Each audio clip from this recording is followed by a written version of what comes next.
Hello. Today, we are going to talk about collections in Flutter. This is a very important topic for those who want to build apps.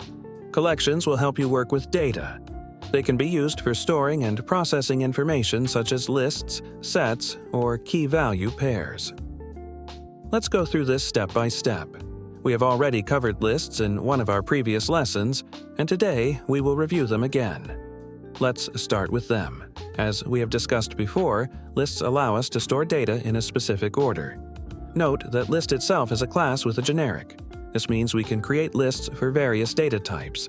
It can be int, string, or even our custom classes. Let's take a look at the basic methods for working with lists. We've already covered methods for adding and removing elements, so let's move on to set. A set is a collection where every element is unique. Let's try creating a simple set of numbers. It is created just like a list, except we use curly braces instead of square brackets. Also, note that set does not maintain the order of elements. When we use curly braces, Dart immediately understands that we want to create a set. Let's create a set and intentionally include duplicate elements. Next, let's try printing our set to the console. When we run the program, we see that our set is displayed without duplicated elements, even though we created it with duplicates. This confirms that elements are not duplicated. Even if we try to add an existing element to our set using add, we still won't get duplicates. Let's run the program and confirm this. However, pay attention to how Dart checks for duplicates.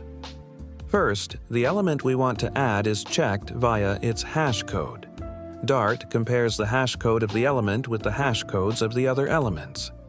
If the hash code doesn't match any of the existing elements, the element is considered unique and will be added.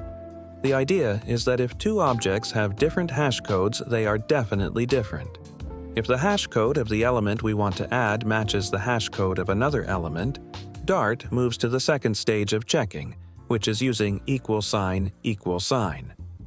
This is done because, although it's very rare, there is a possibility that different objects may have the same hash code.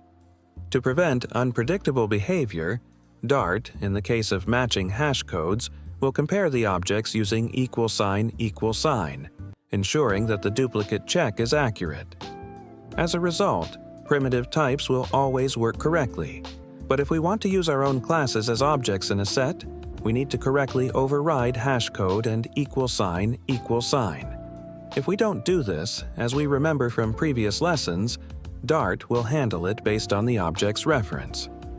This means that if we try to create two seemingly identical objects and put them in the same set, we will end up with duplicates.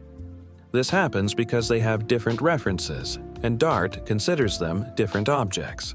However, if we properly override these methods, as we covered in past lessons, this issue will be resolved, and there will be no duplicates.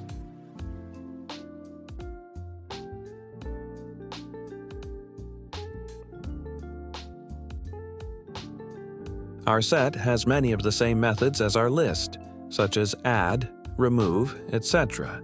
The thing is that both list and set inherit from the same interface, which is called Iterable. This interface requires these classes to implement common methods. Now, let's look at a method called addAll. This method takes an object of type Iterable as an argument and allows you to add multiple elements to a list or set. Note that since all lists and sets implement the Iterable interface, we can pass either sets or lists into this method. Let's try creating a list of strings and adding another set of strings to it. Then, let's try printing our list to the console. After running the program, we'll see that everything works. Now, let's move on to the map collection. Map is a collection that stores data in a key-value format. Keys allow you to find and manage values. For example, you can use a map to store user data, where the username is the key and the user's age is the value. Note that the map class takes two generics, one for the key type and one for the value type. In this case, the keys will be usernames, so we'll use string.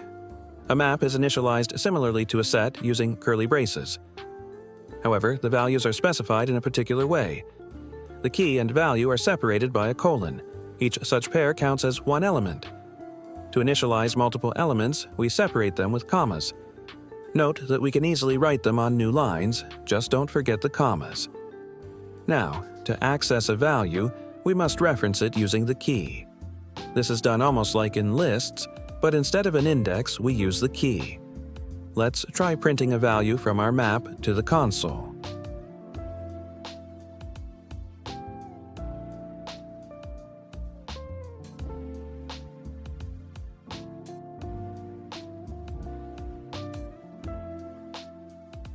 To add an element to a map, unlike lists and sets, we don't use add.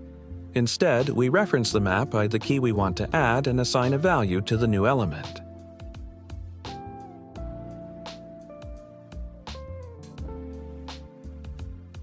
Let's run our program with the updated map. As you can see, the element was added. Objects are also modified via the key. This means that, like a set, a map only contains unique keys and has no duplicates.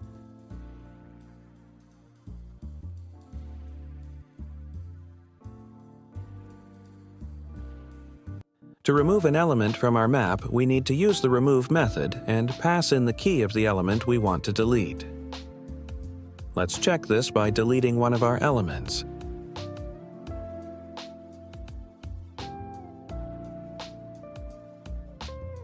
After running the program again, we will see that the removal worked.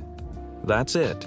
Today, we learned about the three main collections in Flutter: lists, sets, and maps.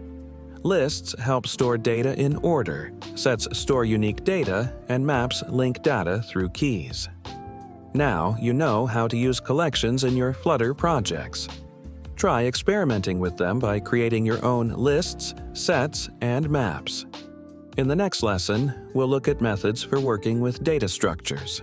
See you.